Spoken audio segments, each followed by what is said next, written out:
चलिए नेक्स्ट देखिए जी, voltage of any point depend upon. देखो किसी भी बिंदु पर वोल्टेज डिपेंड करती है। चलो आपको ना एक चीज सिखाता हूं मैं। इसके लिए हमने कहा कि यहां ना 10 वोल्ट है और भाई बच्चों यहां रेफरेंस पे ना 0 वोल्ट है। समझिएगा जरा, पॉइंट को प्लीज समझिएगा। तो बेटा इसके अक्रॉस में जो वोल्टेज दिखेगा वो कितना दिखेगा, 10 माइनस 0 तो कितना कहोगे, 10 वोल्ट। अच्छा, अब तुमने जो रेफरेंस बिंदु माना वो मेरे बच्चों आपने कहा कि सर हमने तो जो रेफरेंस बिंदु माना ना, ये क्या था यहाँ, मूल बिंदु यानी रेफरेंस बिंदु।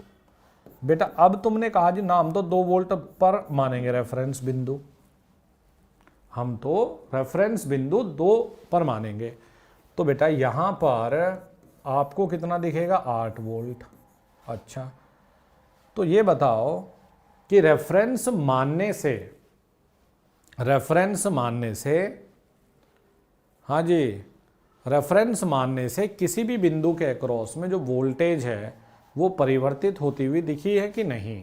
इसीलिए किसी भी बिंदु पर जब वोल्टेज ली जाती है बेटा, उसके लिए बहुत महत्व रखता है कि उसके लिए आपने रेफरेंस बिंदु कौन सा चयनित या फिर सेलेक्ट किया है।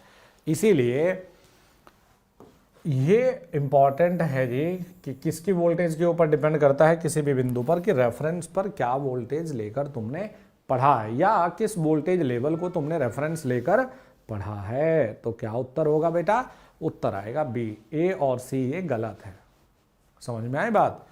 तो महत्व क्या है सवाल का कि इसे आप मैक्सिमम लोग, जबकि ये बहुत ही बेसिक सवाल है।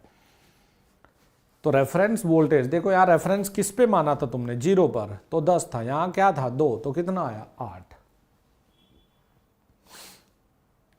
ठीक है भाई, चलो बेटा